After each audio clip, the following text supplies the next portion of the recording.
C'est Vix TV, j'espère que vous allez bien. En tout cas, écoutez, pour ma part, ça va super. Alors, j'ai juste vous informer de quelques petites choses. Alors, je tiens à m'excuser parce que c'est vrai qu'il y a des fois où je promets des trucs, et je les fais pas parce que j'ai pas sorti ma vidéo jeudi. C'est vrai que j'ai beaucoup de problèmes et qu'il faut que j'arrête de promettre des choses. La deuxième chose que je voulais vous dire, c'est que, comment je pourrais dire ça? C'est que j'ai pas, que cette vidéo ne sera pas montée alors que j'ai promis qu'elle sera montée. Ma prochaine vidéo que je sortirai sur Aqualad, le coéquipier de d'Aquaman, la vidéo elle sera montée et elle sortira ce mercredi, donc le 20 novembre à 18h45. J'espère que vous serez présents pour la regarder. Alors comme prévu, ma vidéo sur Venom. Et aujourd'hui je vais vous parler des origines de symbiote. D'où vient le symbiote, et je vais vous parler de comment Spider-Man a donné le symbiote à Venom. Bah, y a- y a aussi plein d'autres il y a aussi plein d'autres de Venom que il y a aussi McGargan le Scorpion qui est devenu Venom, Lee Price, Flash Thompson, et j'ai écrit qui parce que j'ai écrit des trucs pour cette vidéo, je l'ai fait un peu à l'arrache, mais j'avais vraiment envie de vous parler de l'histoire de Venom, c'est pour ça. Il y a aussi Wolverine et Harry Osborn, le meilleur ami de Peter Parker. Mais tout ça, je vous en parlerai dans une autre vidéo. Alors, je commence. Les symbiotes, Venom et d'autres symbiotes, viennent de la planète Clintar. C'est une planète où les symbiotes pouvaient se lier, rentrer en contact, en fusion ou en symbiose, comme vous voulez, avec des êtres vivants, et pouvaient absorber leurs émotions. Et il y avait des symbiotes gentils et méchants. Mais voilà, ça c'est l'ancienne histoire. Et j'avais un chef qui s'appelait Knull, je crois. Mais il faudrait que je vérifie, mais je crois que c'est ça normalement. Mais là, on s'intéresse vraiment. La première apparition du symbiote, elle date de. Excusez-moi, je l'ai noté. De Secret Wars numéro 8 qui date de décembre 1984. Alors, à la fin de cette guerre, Spider-Man avait les amis. Avait les. Excusez-moi, je suis un peu stressé. Avait les habits déchirés après un combat, et il a croisé Thor et Hulk qui lui ont conseillé d'aller réparer ses vêtements, de les recoudre parce qu'ils étaient abîmés dans une machine et Spider-Man s'est trompé de machine et le symbiote se cachait à l'intérieur de la machine. Donc après Spider-Man, avec le symbiote, il est devenu plus fort et il était de plus en plus rapide et il était accro à cette puissance. C'était un peu comme de la drogue pour lui parce qu'il voulait plus s'en séparer. C'est un peu pareil que pour les autres Venom. Parce que Spider-Man devenait plus fort, mais ça le rendait aussi mauvais comme on a pu le voir dans le film Spider-Man 3. Il y a plusieurs histoires comme celle que je vous ai parlé la dernière fois dans Spider-Man 3, y compris Spider-Man 3, notamment Spider-Man 3. Je crois aussi la série Spider-Man animée de 1994, où dans le film Venom, c'est le symbiote qui tombe sur Terre et qui tombe après sur quelqu'un, qui tombe après sur et Spider-Man dans le film et dans la série, et après il donne à Eddie Brock, mais dans le film c'est que Eddie Brock. Donc après Spider-Man, il arrive plus à se séparer du truc. Et en fait, un jour, là on va parler d'Eddie Brock. Donc Eddie Brock, c'est un journaliste qui est apparu pour la première fois dans excusez-moi, Web of Spider-Man numéro 18 en septembre 1986. Donc Eddie, c'est un,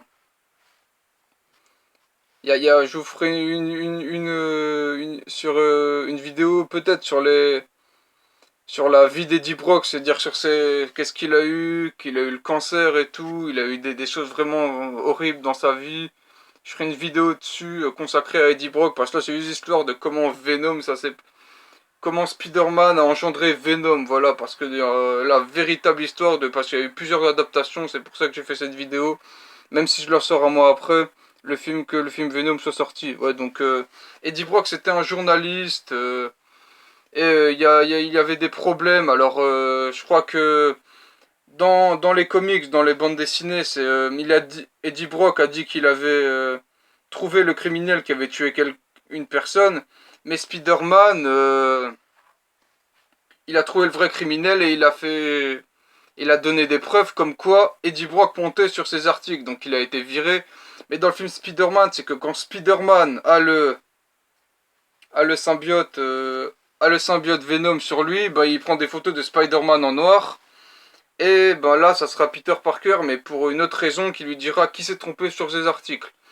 Et Spider-Man apprend plus tard, grâce à Red Richard, des 4 Fantastiques, voilà, Mister Fantastique, que le symbiote, que le point faible du symbiote, c'est-à-dire que le symbiote va partir quand il y a du feu, et quand les bruits retentissent, quand, je veux dire, quand ça, avec un clocher, quand ça sonne. Donc, un jour, Spider-Man va se retrouver, Peter Parker va se retrouver, Spidey, comme vous voulez, excusez-moi, va se retrouver près d'une église, et Eddie Brock va être dans cette église, et il prie Dieu pour qu'il tue Peter Parker, parce qu'il est vraiment, il a vraiment la rage, il a tout perdu, sa petite amie, il a perdu encore plein d'autres choses, son emploi. Donc il est vraiment au bout du rouleau, Eddie, il tombe dans la dépression. Et il entend Spider-Man et il voit Peter en train d'arracher le symbiote. Ça c'est dans les comics et dans Spider-Man 3, excusez-moi, qui voit ça. Donc après, avec les clochers, les ondes sonores, ben, le costume s'enlève de Spider-Man et tombe sur Eddie Brock, qui devient par la suite Venom. Voilà, c'est comme ça l'histoire de Venom. Excusez-moi, je regarde un peu. Ouais, voilà, donc Venom, c'est un peu un personnage ambigu. Je vais plutôt dire controversé, parce que Venom, une fois c'est un méchant, une fois c'est un anti-héros plus qu'autre chose, une fois c'est une victime du symbiote. Alors, on sait pas dans quoi ranger Venom, si c'est plutôt un anti-héros ou un vilain. Moi je dirais qu'il est plutôt neutre, parce qu'une fois il est un vilain, une fois c'est un anti-héros. Mais je veux pas dire, hein, ouais, ça dépend, comme Flash Thompson, c'est un héros ou plutôt anti-héros. Il y a d'autres Venom qui sont vilains, mais là je parle de Eddie Brock, qui entre l'anti-héros, et il est juste au centre entre l'anti-héros et le vilain. Il est toujours prêt à basculer d'un côté, voilà.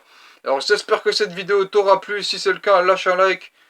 Ah oui, je voulais aussi vous dire que ça fait un an que je dis que je vais me lancer dans le rap, mais là je vais vraiment, mais vraiment, vraiment le faire. Alors ça sera le rap que je vais sortir, ça sera bientôt, je ne sais pas, c'est la semaine prochaine ou dans 2 semaines.